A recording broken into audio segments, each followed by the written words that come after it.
E aí, pessoal, beleza? Retornando aí para os nossos estudos, estamos falando sobre furto e agora nós vamos falar sobre o furto noturno, que é o parágrafo primeiro que fala lá, né?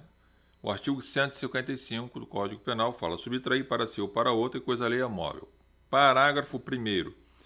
A pena aumenta-se de 1/3 se o crime é praticado durante o repouso noturno, ok? Então vamos avaliar essa questão do repouso noturno.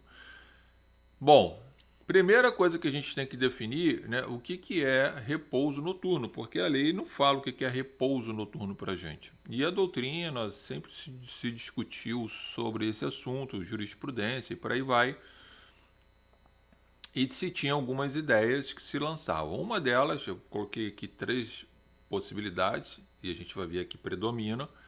Uma delas é que o repouso noturno, né, se utilizava para estipular o que seria ainda noturno, né, qual o prazo para que você começasse a contar o período noturno, ou seja, daquele horário para frente seria período noturno, daquele horário para trás diurno, então, portanto, não poderia ser configurado a causa de aumento de pena do parágrafo primeiro, ok? Então, essa é a ideia. Então, como a lei não falou, a jurisprudência vinha e a própria doutrina vinha no seguinte entendimento. Principalmente a doutrina fala o seguinte, ó, já que nós não temos aqui estipulado que período é esse que nós vamos começar a imaginar que se trata que já é noite, portanto, caberia, no caso de uma ação do sujeito pela prática do furto, em caso de condenação, óbvio, aplicar a causa de aumento de pena do parágrafo primeiro. A doutrina principalmente fala o seguinte, ó, aplica-se então que, por analogia, o CPC, ok? Até porque pode ser aplicado por força do artigo 3º do Código de Processo Penal. Levando em consideração o horário permitido pelo CPC para que o sujeito seja citado para algum ato qualquer lá no processo civil, que vai de 6 da manhã às 8 horas da noite, às 20 horas, conforme artigo 172 do novo Código de Processo Civil.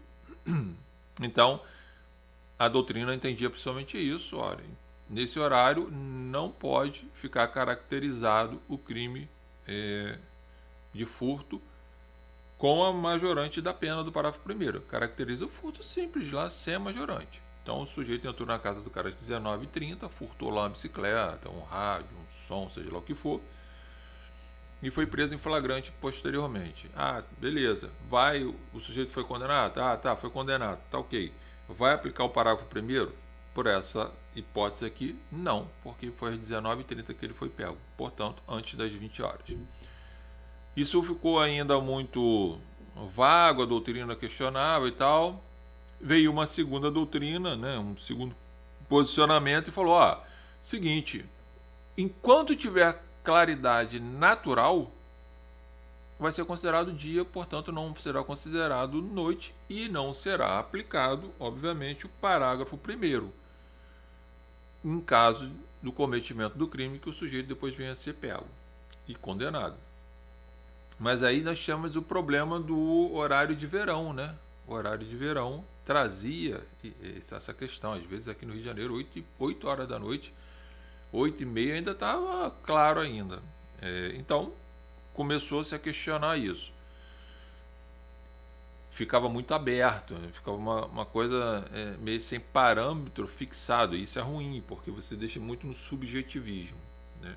E aí, o STJ, obviamente, através do tema 1144, tá, de repercussão geral, fala o seguinte, define que para a gente levar em consideração o que é horário noturno, né, nós temos que observar o caso concreto, observar os costumes da comunidade, da sociedade daquela localidade, tá? E aí nós vamos observar, por exemplo, essas pessoas que moram no interior e trabalham no campo, eles, cara, dormem às vezes 7 horas da noite, estão dormindo, 6 horas da tarde estão dormindo e acorda 3 horas da manhã, 4 horas da manhã, ok? Então, nesse exemplo, fica caracterizado por STJ o caso concreto. Então, em cada localidade, a gente vai ter que fazer essa adaptação, tá?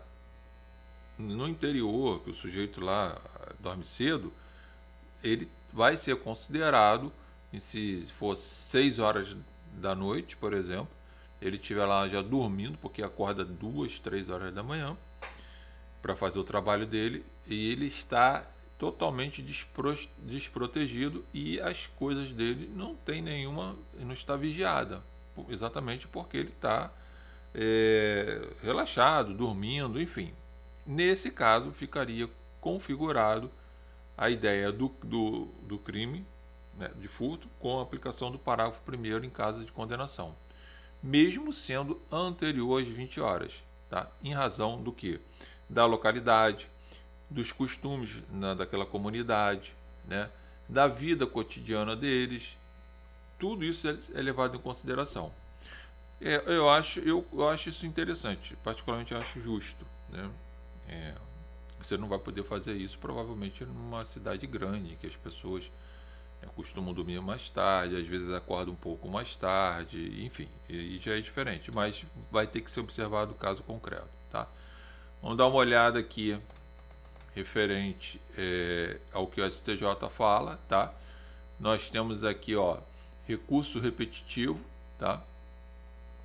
Aqui já é uma outra situação que eu até coloquei aqui, que é referente, que diz respeito, né, à possibilidade, que é o tema 1087, que fala, vou aproveitar e vou emendar logo, já que eu tinha colocado aí, a ideia do seguinte: imagine o sujeito que pratica um furto noturno, tá, dentro de um contexto em que fica configurado a questão do furto noturno, mas também de forma qualificada a partir do parágrafo 4º, que a gente ainda vai estudar. O STJ entende o seguinte: se acontecer, né, a ideia, infelizmente, pela infelicidade de todo mundo, do sujeito estar praticando crime, né, no horário de repouso noturno e estando numa das situações do parágrafo 4º, portanto, que qualificam o furto, não vai poder ser aplicado em caso de condenação o parágrafo 1º.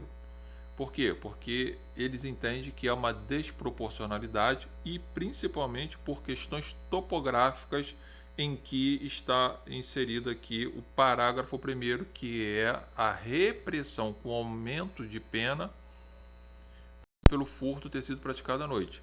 Ou seja, se o legislador quisesse qualificar o crime, né, diferente de uma causa de aumento de pena, mas qualificar o crime se praticado durante o repouso noturno, teria inserido esse parágrafo 1º, estaria no inciso aqui do parágrafo 4º. Então, eles entendem que, em razão dessa impossibilidade, o STJ tem o posicionamento, inclusive, com tema repetitivo, tá? 1087, se você estiver atuando no caso concreto, seu cliente foi lá, praticou um crime de furto noturno e de forma qualificada, e o MP denuncia ele, e o juiz vem e condena, aplica lá o parágrafo 1º que eleva a pena dele por ser um furto no horário noturno, e ainda aplica um furto qualificado, uma das hipóteses do parágrafo 4º. Você tem como, pelo menos, lutar, e tem base jurisprudencial para isso, e até na doutrina, sobre o argumento de que não se pode aplicar o parágrafo 1º dentro de um furto qualificado em razão da questão da topografia e até por falta de proporcionalidade, porque se o legislador quisesse isso, jogaria esse parágrafo 1º para dentro do parágrafo 4º. Tá? Então, essa aqui, ó, gente, vocês podem ler depois aqui, o STJ deixa aqui pra gente, tá, ó. A interpretação sistemática pelo viés topográfico, que eu acabei de falar, revela que a causa de aumento de pena relativa ao cometimento do crime de furto durante o repouso noturno previsto no artigo 155, parágrafo do CP, não incide nas hipóteses de furto qualificado previsto no artigo 155, parágrafo 4º do Código Penal. Ok? Então, por questões topográficas, o legislador, a jurisprudência, a doutrina falou o seguinte: ó, se o legislador quisesse, em vez de colocar uma causa de aumento de pena porque o crime foi praticado no horário noturno, e quisesse qualificar isso, colocaria dentro do parágrafo 4º, mais o inciso, e não o fez, colocou separado. Então, esse aumento de pena aqui só vai ser aplicado no caso de furto simples, tá? Fora das hipóteses do parágrafo 4º, ok? É isso que a gente tem que ter como interpretação.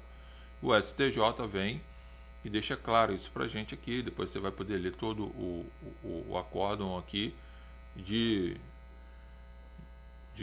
com tranquilidade, e pode usar isso perfeitamente aí nos seus argumentos, tá? Eu coloquei muitas jurisprudências aqui que facilita até para você na hora do seu estudo e ver depois, no caso concreto, no seu estudo aí, você pode utilizar os fundamentos que você quiser aqui, tá? Então fica essa informação aqui para vocês, referente à questão do parágrafo 1º sobre o furto noturno, que não pode ser aplicado em caso de condenação do réu e com a prática do crime qualificado, utilizar o parágrafo 1º junto com o parágrafo 4º do Código Penal, conforme a gente já noticiou para vocês aí, tá? Daqui a pouco eu venho, falo para vocês aí sobre mais alguns temas, e dessa forma a gente vai olhando item por item e vai mostrando jurisprudência para vocês, que eu quero falar aqui sobre o furto, né, com residência habitada, tá? Mas vamos tomar um café, daqui a pouco a gente está retornando aí para falar disso.